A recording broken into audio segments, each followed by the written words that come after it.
Código Civil, Lei 10.406 de 2002, capítulo 2 da representação. Artigo 115. Os poderes de representação conferem-se por lei ou pelo interessado. Artigo 116. A manifestação de vontade pelo representante, nos limites de seus poderes, produz efeitos em relação ao representado. Artigo 117. Salvo se o permitir a lei ou o representável, é anulável o negócio jurídico que o representante, no seu interesse ou por conta de outrem, celebrar consigo mesmo. Parágrafo único. Para esse efeito, tem-se como celebrado pelo representante o negócio realizado por aquele em quem os poderes houverem sido subestabelecidos. Artigo 118. O representante é obrigado a provar às pessoas, com quem tratar em nome do representado, a sua qualidade e a extensão de seus poderes, sob pena de, não fazendo, responder pelos atos que a estes excederem. Artigo 119. É anulável o negócio concluído pelo representante em conflito de interesses com o representado, se tal fato era ou devia ser do conhecimento de quem com ele tratou. Novamente, artigo 119. É anulável o negócio jurídico. Novamente, artigo 119. É anulável o negócio concluído pelo representante em conflito de interesses com o representado, se tal fato era ou devia ser do conhecimento de quem com ele tratou. Parágrafo único. É de 180 dias, a contar da conclusão do negócio ou da cessação da incapacidade, o prazo de decadência para pleitear-se a anulação prevista nesse artigo. Artigo 120. Os requisitos e os efeitos da representação legal são os estabelecidos nas normas respectivas, os da representação voluntária são os da parte especial deste Código. Capítulo 3 da condição, do termo e do encargo. Artigo 121. Considera-se condição a cláusula que, derivando exclusivamente das vontades das partes, subordina o efeito do negócio jurídico a evento futuro e incerto. Artigo 122. São lícitas, em geral, todas as condições não contrárias à lei, à ordem pública ou aos bons costumes. Entre as condições defesas, se incluem as que privarem de todo efeito o negócio jurídico ou o sujeitarem ao puro arbítrio de uma das partes. Artigo 123. Invalidam os negócios jurídicos que lhes são subordinados: 1. As condições física ou juridicamente impossíveis, quando suspensivas. 2. As condições ilícitas ou de fazer coisa ilícita. 3. As condições incompreensíveis ou contraditórias. Artigo 124. Tem-se por inexistentes as condições impossíveis, quando resolutivas, e as de não fazer coisa impossível. Artigo 125. Subordinando-se a eficácia do negócio jurídico à condição suspensiva, enquanto esta se não verificar, não se terá adquirido o direito a que ele visa. Artigo 126.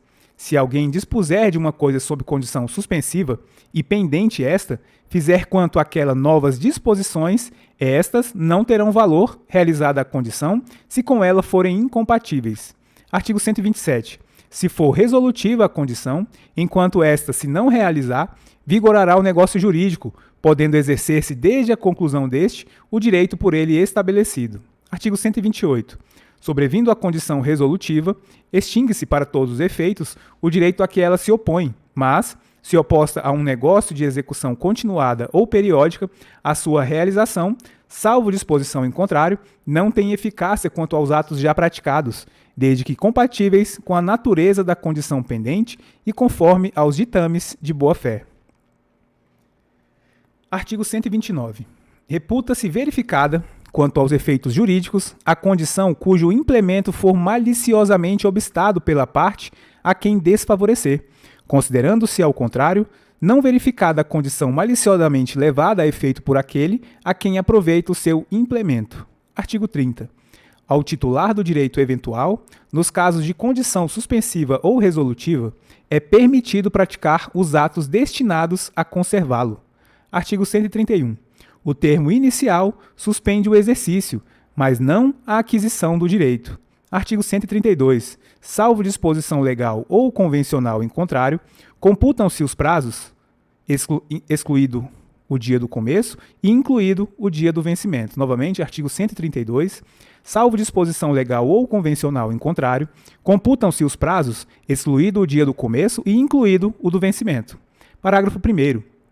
Se o dia do vencimento cair em feriado, considerar-se-á prorrogado o prazo até o seguinte dia útil. Parágrafo 2º.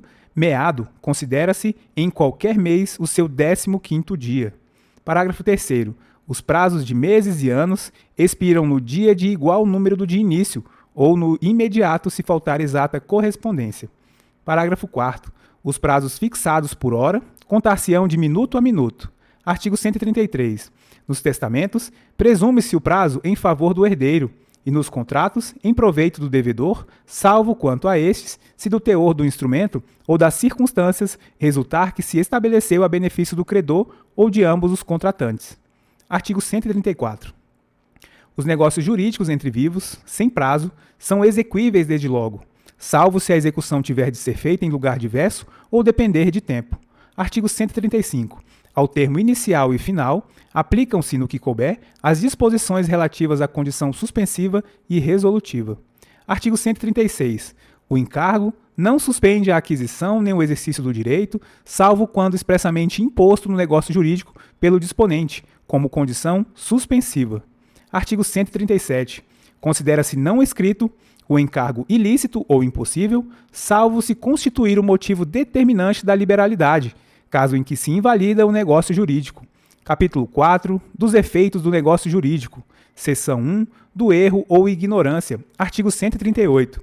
São anuláveis os negócios jurídicos quando as declarações de vontade emanarem de erro substancial que poderia ser percebido por pessoa com diligência normal em face das circunstâncias do negócio. Artigo 139. O erro é substancial quando 1. Interessa à natureza do negócio, ao objeto principal da declaração ou a alguma das qualidades a ele essenciais. 2. Concerne a identidade ou a qualidade essencial da pessoa a quem se refere a declaração de vontade, desde que tenha influído nesta de modo relevante. 3. Sendo de direito e não implicando recusa à aplicação da lei, for o motivo único ou principal do negócio jurídico. Novamente, inciso 3º, sendo de direito e não implicando recusa à aplicação da lei, for o motivo único ou principal do negócio jurídico. Artigo 140. O falso motivo só vicia a declaração de vontade quando expresso como razão determinante. Artigo 141. A transmissão errônea da vontade por meios interpostos é anulável nos mesmos casos em que o é a declaração direta. Artigo 142. O erro de indicação da pessoa ou da coisa a que se referia a declaração de vontade não viciará o negócio jurídico quando, por seu contexto e pelas circunstâncias, se puder identificar a coisa ou pessoa cogitada. Artigo 143. O erro de cálculo apenas autoriza a retificação da declaração de vontade. Artigo 144. O erro não prejudica a validade do negócio jurídico quando a pessoa a quem a manifestação de vontade se dirige se oferecer para executá-la na conformidade da vontade real do manifestante. Seção 2 do dolo. Artigo 145. São os negócios jurídicos anuláveis por dolo quando este for a sua causa. Artigo 146. O dolo acidental só obriga à satisfação das perdas e danos e é acidental quando, a seu despeito, o negócio seria realizado, embora por outro modo. Artigo 147. Nos negócios jurídicos bilaterais, o silêncio intencional de uma das partes a respeito de fato ou qualidade que a outra parte haja ignorado constitui omissão dolosa, provando-se que sem ela o negócio não se teria celebrado. Artigo 148. Pode também ser anulado o negócio jurídico por dolo de terceiro, se a parte a quem aproveite dele tivesse ou devesse ter conhecimento. Em caso contrário, ainda que subsista o negócio jurídico, o terceiro responderá por todas as perdas e danos da parte a quem ludibriou. Artigo 149. O dolo do representante legal de uma das partes só obriga o representado a responder civilmente até a importância do proveito que teve. Se, porém, o dolo for do representante convencional, o representado responderá solidariamente com ele por perdas e danos. Artigo 150. Se ambas as partes procederem com dolo, nenhuma pode alegá-lo para anular o negócio ou reclamar indenização. Seção 3 da coação. Artigo 151. A coação, para viciar a declaração da vontade, há de ser tal que incuta ao paciente fundado temor de dano iminente e considerável à pessoa, à sua família ou aos seus bens. Parágrafo único. Se disser respeito à pessoa não pertencente à família do paciente, o juiz, com base nas circunstâncias, decidirá se houve coação. Artigo 152. No apreciar a coação, ter-se-ão em conta o sexo, a idade, a condição, a saúde, o temperamento do paciente e todas as demais circunstâncias que possam influir na gravidade dela. Artigo 153. Não se considera coação a ameaça do exercício normal de um direito, nem um simples temor reverencial. Artigo 154. Vicia o negócio jurídico a coação exercida por terceiro, se dela tivesse ou devesse ter conhecimento, a parte a que aproveite, e esta responderá solidariamente com aquele por perdas e danos. Artigo 155. Subsistirá o negócio jurídico se a coação decorrer de terceiro, sem que a parte a que aproveite dela tivesse ou devesse ter conhecimento, mas o autor da coação responderá por todas as perdas e danos que houver causado ao coacto. Seção 4 do estado de perigo.